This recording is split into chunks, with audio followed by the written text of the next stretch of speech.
Be without fear in the face of your enemies. Be brave and upright, that God may love thee. Speak the truth, even if it leads to your death.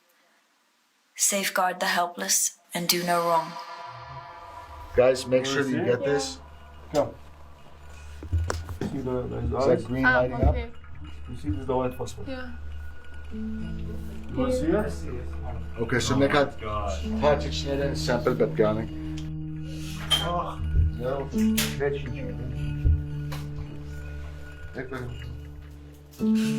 ja, dat moet gewoon.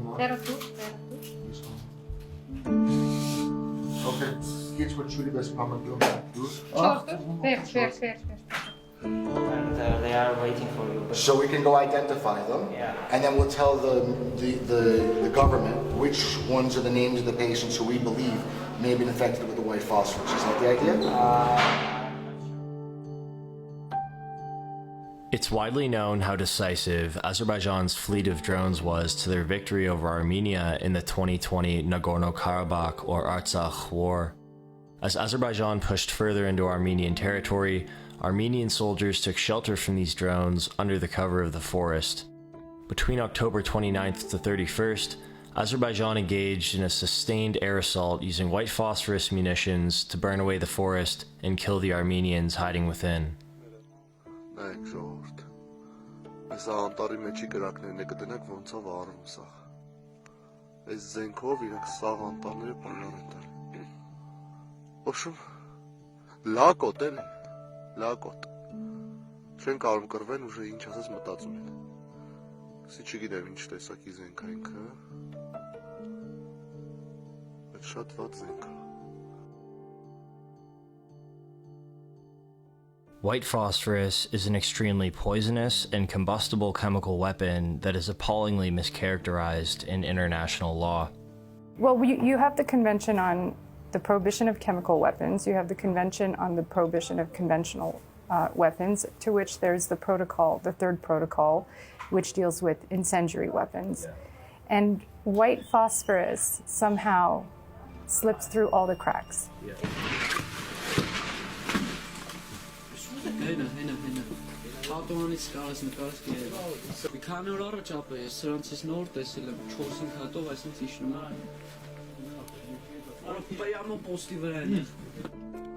While the use of white phosphorus per se isn't outlawed, the way in which the munition is used could amount to a war crime. Okay, let me break it down. So there was a war, and within the context of this war, several different kinds of weapons were used, one of which was clearly white phosphorus. When it comes to civilians, you can never target a civilian with any kind of weapon whatsoever. So whether it's white phosphorus or not, it doesn't matter. It's completely illegal. Then the question is whether you can use certain weapons against military personnel. And usually, for the most part, you can, unless they cause unnecessary suffering or superfluous injury.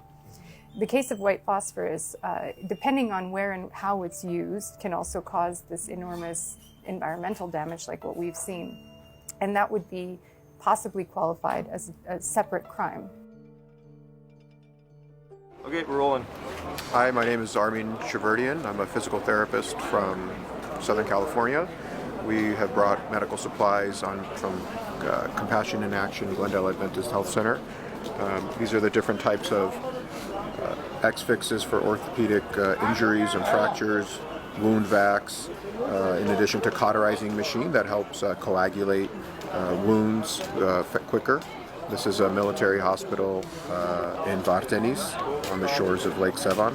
This is where they were triaging over 100 to 200 patients a day prior to them being transported to Yerevan Medical Center. This is one of their doctors. He was so enthusiastic from receiving these supplies that he broke down crying due to the lack of supplies that they did have. Now, how many foreign doctors have flown in to help with the crisis, and are they mostly diasporan Armenians? Yeah, it seems like most of them are diasporan Armenians. They range from what we've heard from the U.S. And from France and Great Britain.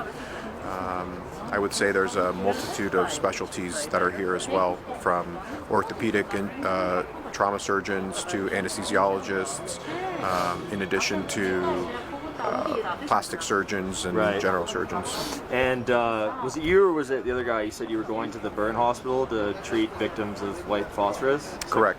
We're going to be heading to the burn hospital for treatment of the patients with white phosphorus.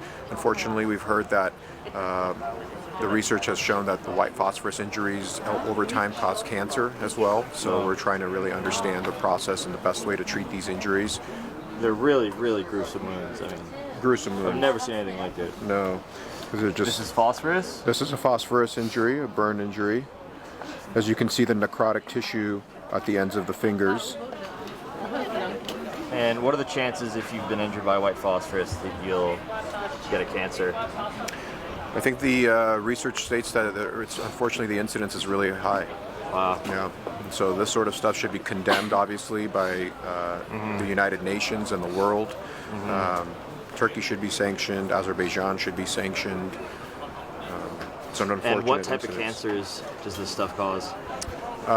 Bone cancer, different types of blood cancers and whatnot as it goes into the bloodstream. And so we're still trying to learn further about that. My man, my brother.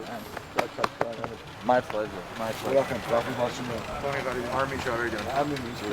What are you guys doing afterwards? Nothing in particular. You want to go for lunch? Sure. Take you for lunch. He brought to the attention of the burn center, this is white phosphorus. I had no role in this. I was at home in New Jersey. Okay. And he told me this is white phosphorus. So, And he's educated them repeatedly. He's a selfless man who's trying to give me credit for something that I had no participation in. that's right. So you were the doctor who first raised the alarm that white phosphorus was being used. The first visit to me to the burn center, I find out that it's phosphoric. But we told them, but they didn't recognize it. They didn't take it to attention until we get the black lights and we show them physically. Look, guys, It looks green. it is the white phosphoric. You can see the white phosphorus light up under the black light. Yeah, over here. So you see down? Yeah. Look at this side. So what did I miss? Are we waiting on patients? We are waiting to get cups for the samples. Also, Oh, that's phosphor. You see, we'll see if that's the It's very contamination. Okay, so good luck. Okay, we're gonna need some We need to gloves. take sample. No. In the nose, you see now? Just take it.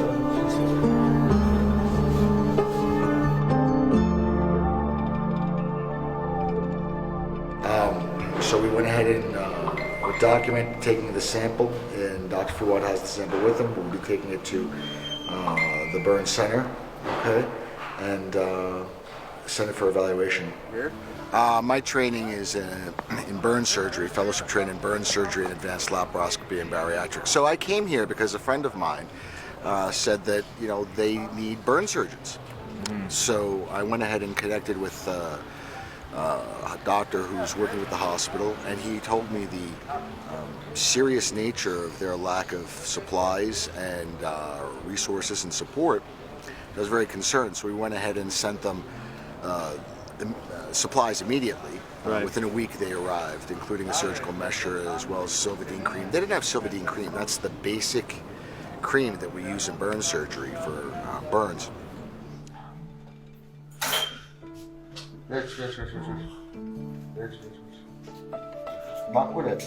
Jesteś mi Silvadene tonight? Okay, Silvadene and Inkitsma? Ես ուզում բետադինով ներծծված իրակապ ունենք գյուղային, ինքն էլ է շատ լավ է։ Yeah. Well, when we were in the operating room just 2 days ago, they didn't have many of the basic plastic proline suture. So I asked Donald to go right to my home and bring nylon suture. And some twisted tees. Twisted tees. No, actually, this isn't twisted tees. These are chloropreps. What's that for? This is it cleans. It's like a solution that kills all bacteria prior to operations or any sort of procedures. So we brought chloropreps. This is the Silvadene cream. Okay. use that for skin closures, like, plastic skin closures. And they're going to bring it right now. So. Is it the one was talking about yesterday? 5040? 50 monocryl. Exactly what Dr. Fouad was asking for yesterday. Yeah. One short of a full box. 50 monocryl suture. How much is that one box? This one box of this, about $500-$600 US. And it's 50 monocryl. And we have soldiers who in the battlefield, they went ahead and they just stopped the bleeding, put a couple of stitches in, like, wounds in the lips and the face, and they need reconstructions. And this is very critical, right? Yeah, critical reconstruction. It's very expensive suture. It's like $800. That, like, just the monocryl. Yeah. That suture that Dr. Stone.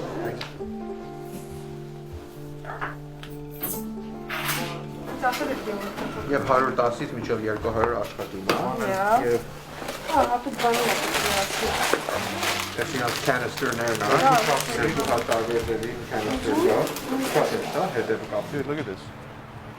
They're putting them in these for TENS, like electrical stimulation to, like, treat muscle nerve injuries. Okay. What the hell is that? It's a semi-medieval torture device. Oh, the fuck is that? That's a TENS?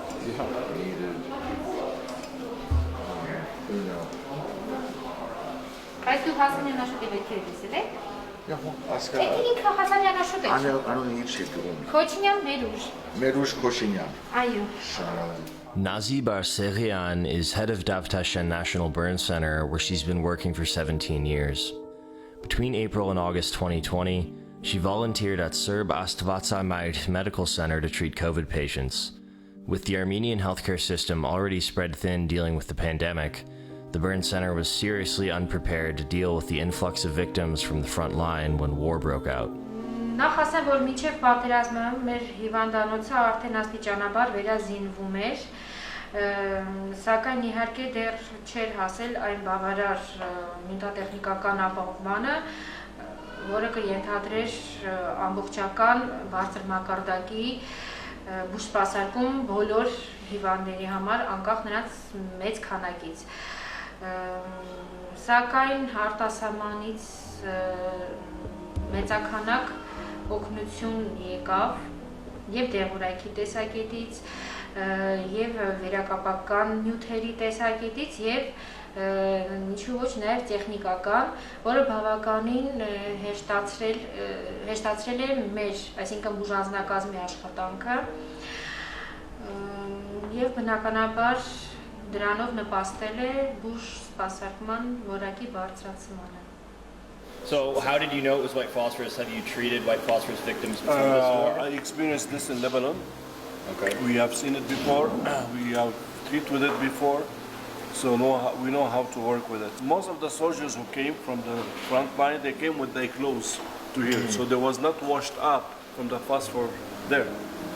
So that's why they didn't organize it until it started to be active after a few days when they bring them here, because the white phosphorus stay in the surfaces for 90 days. So anybody get contaminated with, he can be affected. Maybe he will not get burned, but he will get some diseases like liver problem, like kidney. And we find out that some soldiers still have the powder in the ears inside. That means they have never washed them. They never cleaned them. Even they were here for 30 days, nobody cleaned them. So that's why it was a big issue. So what we have to do in this case is wash his entire body, okay, and then cover it in Sovadi and wrap it up again. The burn center didn't have a whirlpool, so we got together and we purchased a whirlpool through private donations, and it's being shipped to us, and it'll probably get here in about 10 or 12 days. So that'll be a great addition to the burn center.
6 ամիս վերջնական ոտիեզի դեսան։ Հիմա ոնց ես ասում։ Hello, are you both doctors?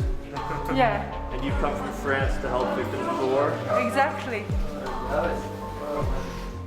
Այդ օրը, որ մենք այդտեղ էինք ու ինձ հետ շատ մարդիկ կային ու երևի մի 4-5 հոգի արդեն մոխրացած էին, չկային ոչ մեկ։ Unfortunately, most war crimes go unpunished, and that's probably why we have so much recidivism, and we see this again and again, you know, because there isn't enough justice and there isn't enough accountability.